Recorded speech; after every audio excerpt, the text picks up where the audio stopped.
Dévotion journalière. Église La Foi Apostolique. Lecture biblique, Hébreux chapitre 9, versets 1 à 10. Le Saint-Esprit montrait par là, que le chemin du lieu très saint n'était pas encore ouvert, tant que le premier tabernacle subsistait.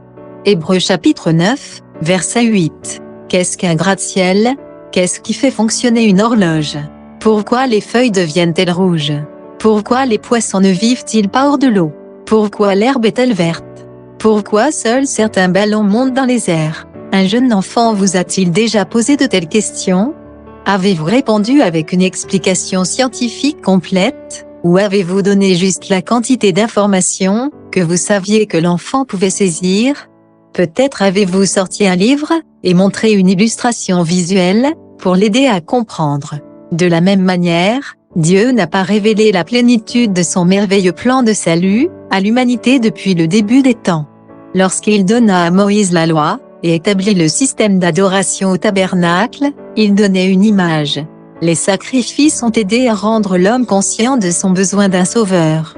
Certains ont reconnu ce besoin et se sont connectés à Dieu au travers des sacrifices prescrits.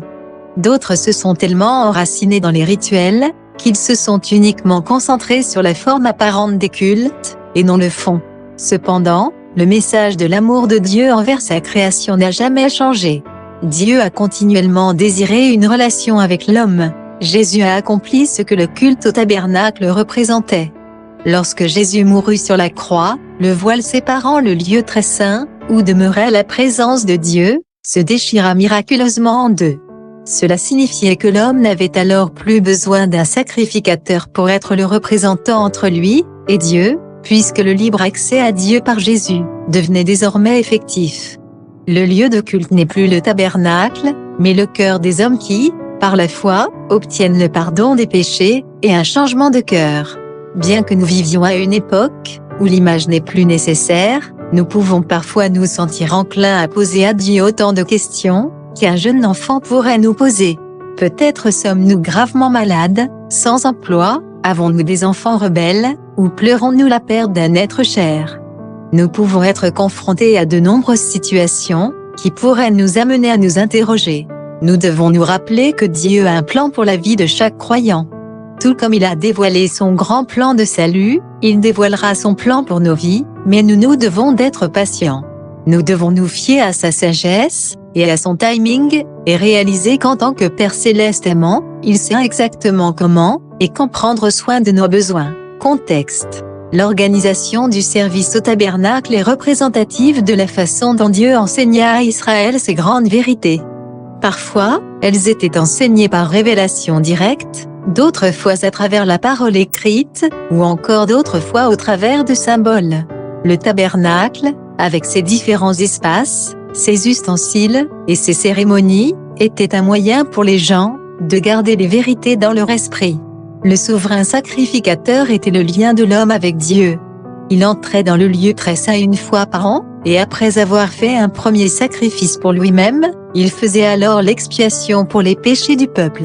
Tant que le premier tabernacle se tenait, et que tout le système lévitique était en place, le chemin vers le Saint des Saints n'était pas encore manifeste.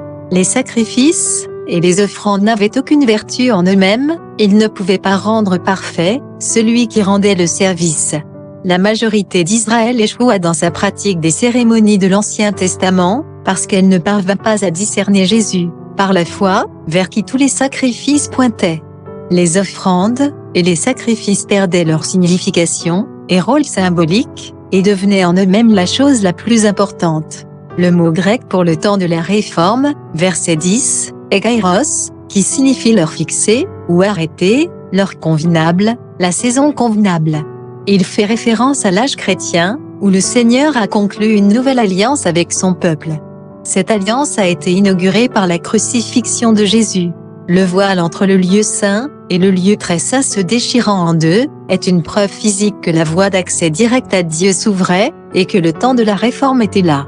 Divinement orchestré, les commandements, les rituels du système sacrificiel, et les prophètes ont permis de décrire la promesse de Dieu aux hommes, d'une meilleure voie d'accès au salut, et au pardon des péchés. Quand Christ vint, il accomplit la loi, et les prophètes, et vainquit le péché. Bien qu'anticipé par beaucoup, pour les Juifs, son message restait difficile à accepter. L'écrivain d'Hébreux rappela leur héritage de l'Ancien Testament, et révéla la signification du divin dessein de Dieu qu'est la nouvelle dispensation. Regardez de plus près. 1. Que contenait l'Arche de l'Alliance? 2. Quelle était la signification du voile séparant le lieu saint du lieu très saint? 3. Comment avez-vous bénéficié du voile déchiré lorsque Jésus mourut sur la croix? Conclusion. Nous vivons à une époque où la plénitude du plan de rédemption de Dieu nous est révélée et accessible. Nous devons saisir chaque occasion de profiter pleinement de la provision de Dieu pour nos vies. Bonne journée à vous. Épître aux Hébreux, chapitre 9. La première alliance avait aussi des ordonnances relatives au culte et le sanctuaire terrestre. Un tabernacle fut en effet construit. Dans la partie antérieure, appelée le lieu saint, étaient le chandelier, la table et les pains de proposition. Derrière le second voile se trouvait la partie du tabernacle appelée le Saint des Saints, renfermant l'autel d'or pour les parfums et l'arche de l'Alliance entièrement recouverte d'or. Il y avait dans l'arche un vase d'or contenant la manne, la verge d'Aaron qui avait fleuri, et les tables de l'Alliance. Au-dessus de l'arche étaient les chérubins de la gloire, couvrant de leur ombre le propitiatoire. Ce n'est pas le moment de parler en détail là-dessus. Or, ces choses étant ainsi disposées, les sacrificateurs qui font le service entrent en tout temps dans la première partie du tabernacle, et dans la seconde, le souverain sacrificateur seul entre une fois par an, non sans y porter du sang qu'il offre pour lui-même et pour les péchés du peuple. Le Saint-Esprit montrait par là que le chemin du lieu très saint n'était pas encore ouvert, tant que le premier tabernacle subsistait. C'est une figure pour le temps actuel, où l'on présente des offrandes et des sacrifices, qui ne peuvent rendre parfait, sous le rapport de la conscience, celui qui rend ce culte, et qui, avec les aliments, les boissons et les diverses ablutions, étaient des ordonnances charnelles, imposées seulement jusqu'à une époque de réformation.